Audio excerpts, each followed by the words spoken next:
ಮಾತರಂ ಅನ್ನೋ ಮಹಾಘೋಷ ಹುಟ್ಟಿ 150 ವರ್ಷಗಳಾಗಿವೆ. ಇದೀಗ ನಮ್ಮ ಕೇಂದ್ರ ಸರ್ಕಾರ ವಂದೇ ಮಾತರಂ ಗೀತೆಗೆ ರಾಷ್ಟ್ರಗೀತೆ ಅಷ್ಟೇ ಮಾನ್ಯತೆ ಕೊಟ್ಟು ಸರ್ಕಾರಿ ಕಾರ್ಯಕ್ರಮಗಳಲ್ಲಿ 6 ಚರಣಗಳನ್ನು ಹಾಡಲೇಬೇಕು ಅಂತ ಆದೇಶ ಹೊರಡಿಸಿದೆ. ಅಂತೂ ಇಂತೂ ನಮ್ಮ ಶಾಲೆಗಳಲ್ಲಿ, ಮೈದಾನಗಳಲ್ಲಿ, ಕಾರ್ಯಕ್ರಮಗಳಲ್ಲಿ ಮತ್ತೆ ವಂದೇ ಮಾತರಂ ಕೇಳಲಿದೆ ಅನ್ನೋದೇ ಖುಷಿಯ ವಿಷಯ.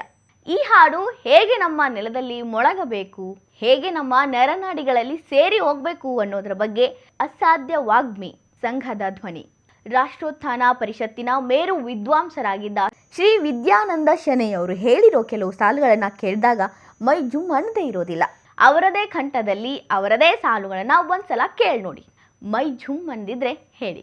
ಜನಗಣ ಮನ ಬರದ ಕವಿ ರವೀಂದ್ರರು ಜೀವನ ಪೂರ್ತಿ ಹಾಡಿದ್ದು ವಂದೇ ಮಾತರಂ. ಅದು ಮತ್ತೊಮ್ಮೆ ಎಲ್ಲೆಡೆ ಮೊಳಗುವಂತಾಗಲಿ. ಮನೆ ಮನೆಯ ಬೀಸುವ ಕಲ್ಲುಗಳಿಂದ, ತೂಗುವ ತೊಟ್ಟಿಲುಗಳಿಂದ, ಮರದ ಮರ್ಮರ ಸ್ವರದಿಂದ ವಂದೇ ಮಾತರಂ ಹೊಮ್ಮಿ ಬರಲಿ. ಹಿಮಾಲಯದ ಶಿಖರಗಳಿಂದ, ಶಿವಾಲಯದ ಗಂಟೆ ಜಾಗಟೆಗಳಿಂದ, ಮಠ ಮಂದಿರಗಳ ಭೇರಿ ನಗಾರಿಗಳಿಂದ, ರಾಷ್ಟ್ರದ ಸುತ್ತ ಇರುವ ಕಡಲ ತೀರದ ಹೆದ್ದೆರೆಗಳ ಘರ್ಜನೆಯಿಂದದು ಮೊರೆದು ಬರಲಿ. ನದಿ ನಾಲೆಗಳ ಕಲಕಲ ರವದಿಂದ, ಝರಿ ಜಲಪಾತಗಳ ಭೋರ್ಗರೆತದಿಂದ ಆ ನಾದ ನವನೀತ ತೇಲಿ ಬರಲಿ.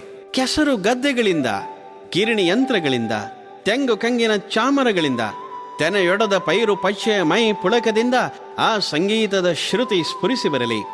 ನೆಲದಾಯಿಯ ಮಕ್ಕಳ ಕುಣಿತ ಕೋಲಾಟಗಳಿಂದ, ಹರೆಯದ ಹುಡುಗರ ಹೃದಯ ಗಹ್ವರದಿಂದ, ಛಾತ್ರ ವೃಂದದ ಕ್ಷಾತ್ರ ಕಂಠದಿಂದ ಮಾತೃವಂದನೆಯ ಸಂಕೀರ್ತನೆಯಾಗಲಿ. ಶಿಕ್ಷಕರ ಉಪದೇಶದಿಂದ, ಸಾಹಿತಿಗಳ ಲೇಖನೆಯಿಂದ, ವಿದ್ವಾಂಸರ ಸಂಶೋಧನೆಯಿಂದ, ತಾಯಿ ತಂಗಿಯರ ಹಾಡು ಹಸೆ ಹೆಣೆಗೆ ಹೊಲಿಗೆಗಳಿಂದ, ಪೊಲೀಸ್ ಮತ್ತು ಸೈನಿಕರ ಕವಿಯ ಬಾಯಿಂದ, ನೆಲ ಗೋಡೆ ಛಾವಣೆಗಳಿಂದ ವಂದೇ ಮಾತರಂ ಸಾಕಾರಗೊಳ್ಳಲಿ. ಆಗ ನಮ್ಮ ತಾಯಿ ದುರ್ಗಿಯಾಗಿ ಎದ್ದು ಬರ್ತಾಳೆ, ದುಷ್ಟರ ದಮನ ಮಾಡ್ತಾಳೆ. ಲಕ್ಷ್ಮಿಯಾಗಿ ಅವತರಿಸ್ತಾಳೆ, ನಾಡಿನ ದೈನ್ಯ ದಾರಿದ್ರ್ಯಗಳನ್ನು ದೂರಗೊಳಿಸ್ತಕ್ಕಂಥ ಕೆಲಸದಲ್ಲಿ ನಮ್ಮನ್ನು ತೊಡಗಿಸ್ತಾಳೆ. ಸರಸ್ವತಿಯಾಗಿ ಕಂಗೊಳಿಸ್ತಾಳೆ, ಜಗತ್ತಿನ ಅಜ್ಞಾನ ದೂರ ಮಾಡ್ತಾಳೆ. ಅದಕ್ಕೆಂದೇ ನಮ್ಮ ಹೃದಯ ಮಂದಿರವನ್ನ ಸ್ವಚ್ಛಗೊಳಿಸಿ ಅಲ್ಲಿ ತಾಯಿ ಭಾರತಿಯನ್ನ ಪ್ರತಿಷ್ಠಾಪಿಸೋಣ.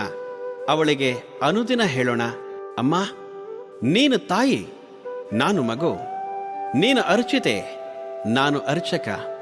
ನನ್ನ ಹೃದಯದ ಭಕ್ತಿ ನೀನು, ನನ್ನ ತೋಳಿನ ಶಕ್ತಿ ನೀನು, ನನ್ನ ಒಡಲನ್ನಾಳುವ ಪ್ರಾಣ ನೀನು. ನನ್ನ ಮಾತು ಅದು ನಿನ್ನ ಸ್ತುತಿ, ನನ್ನ ನಡಿಗೆ ಅದು ನಿನ್ನ ಪ್ರದಕ್ಷಿಣೆ, ನನ್ನ ನಿದ್ದೆ ಅದು ನಿನ್ನ ಧ್ಯಾನದ ಸಮಯ. ಯದ್ಯದ್ ಕರೋಮಿ ತತ್ತದಖಿಲಂ ಮಾತಸ್ತವಾರಾಧನಂ. ನಾನ್ ಮಾಡೋದೆಲ್ಲವೂ ಹೇ ತಾಯೇ ನಿನ್ನ ಪೂಜೆಯೇ ಆಗಿದೆ ಅನ್ನುವ ಭಾವದಿಂದ ಎದ್ದು ನಿಲ್ಲೋಣ. ನಮ್ಮ ಬಲಿಷ್ಠ ಬಾಳಿನ ಇಡಗಾಯಿ ಹಿಡ್ಕೊಂಡು ತಾಯಿ ಗುಡಿಗೆ ತೆರಳೋಣ. ಅವಳ ಅವಕಾಶ ಕೊಟ್ರೆ ನಮ್ಮ ಬಾಳಕಾಯನ್ನ ಅವಳ ಅಡಿಯಲ್ಲಿ ಒಡೆಯೋಣ. ಅರ್ಥಾತ್ ಅವಳ ಸಲುವಾಗಿ ಮಡಿಯೋಣ, ಮತ್ತೆ ಅವಳ ಹೊಟ್ಟೆಲೇ ಹುಟ್ಟೋಣ. ನಮ್ಮೆಲ್ಲರ ಪ್ರಯತ್ನದಿಂದ ತಾಯಿ ಭಾರತಿ ಜಗಜ್ಜನನಿ ಆಗ್ತಾಳೆ. ನಮ್ಮ ದೇಶ ಜಗದ್ಗುರುವಾಗತ್ತೆ, ನಮ್ಮ ನೆಲ ಸುಜಲಾಂ ಸುಫಲಾಂ ಆಗತ್ತೆ. ಅಲ್ಲಿಯ ತನಕ ನಮ್ಮ ಈ ಭಗೀರಥ ತಪಸ್ಸನ್ನ ನಿಲ್ಲಿಸೋದು ಬೇಡ.